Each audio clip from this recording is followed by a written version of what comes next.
पंचायत चुनाव को लेकर के जिस तरीके से सुगबुगाहट कई महीनों से चल रही थी, आपने देखा कि अभी पिछले महीने जिस तरीके से 10 चरणों में मतदान कराने की जो प्रक्रिया की जो एक सूचना लीक हो गई थी, उसको लेकर के पंचायती राज की जो है कि कहीं ना कहीं बहुत सारा आलोचना होना शुरू हुआ था। उसके बाद फिर से जो है कि इस पर एक बैठक हुई और उस बैठक में ये निर्णय लिया गया जो है कि बहुत सारी तैयारियां करनी होती है। और इसी तैयारी में जो है कि वो जब 10 चरणों में चुनाव कराने की जो बात हुई थी, वो चीज़ें लीक कर गई थी और कई लोग इसको जो है कि सही नहीं मान रहे थे। इसलिए कि जब तक पूरी तैयारी नहीं हो और आधे अधूरी तैयारी को लेकर के अगर चुनाव आते चले, तो जो कल मुख्यमंत्री नीतीश कुमार की अध्यक्षता में जो बैठक हुई खास करके चुनाव को लेकर के, उसमें ये निर्णय लिया गया है कि इस बार जो पंचायत का चुनाव होगा वो 11 चरणों में होगा। हम आपको उसी के बारे में बताना चाहते हैं कि जिस तरीके से 11 चरणों में जो मतदान कराने की बात चल रही है, उसमें कब और कहां और किस किस चरण में मतदान कराना है। तो मैं आपको डेट के साथ बता रहा हूं कि आपको पता होना चाहिए कि पहला चरण का जो चुनाव है आपको 24 सितंबर से शुरू हो जाएगा। उसके बाद दूसरा चरण जो है कि 29 सितंबर और तीसरा चरण है 8 अक्टूबर को। चौथा चरण आपको 20 अक्टूबर और पांचवा चरण 24 अक्टूबर को। छठा चरण 3 नवंबर को है और सातवां चरण आपको 15 नवंबर को है।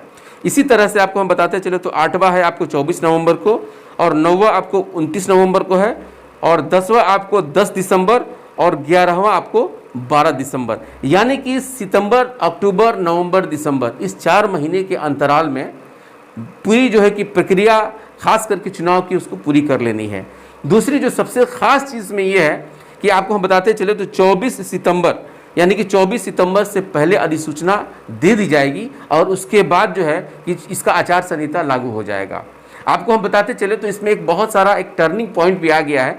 जैसा कि कल हमने देखा कि पंचायती राज चौधरी ने जो एक बात कहा कि अभी तक जिस गांव में सोलर नहीं लगा हुआ है उसमें जो है कि सरकार सोलर लगाने का काम करेगी। हालांकि इसके ऊपर विपक्ष ने कड़ा जो है कि ऐतराज जताया है कि जब चुनावी प्रक्रिया चालू हो गई है और उसमें पंचायती राज मंत्री को इस तरीके का बयान यानी कि कहीं ना कहीं ये प्रलोभन दिया जा रहा है और इस प्रलोभन से चुनाव भी प्रभावित होता है और जो वोटर होते हैं वो भी प्रभावित होता है।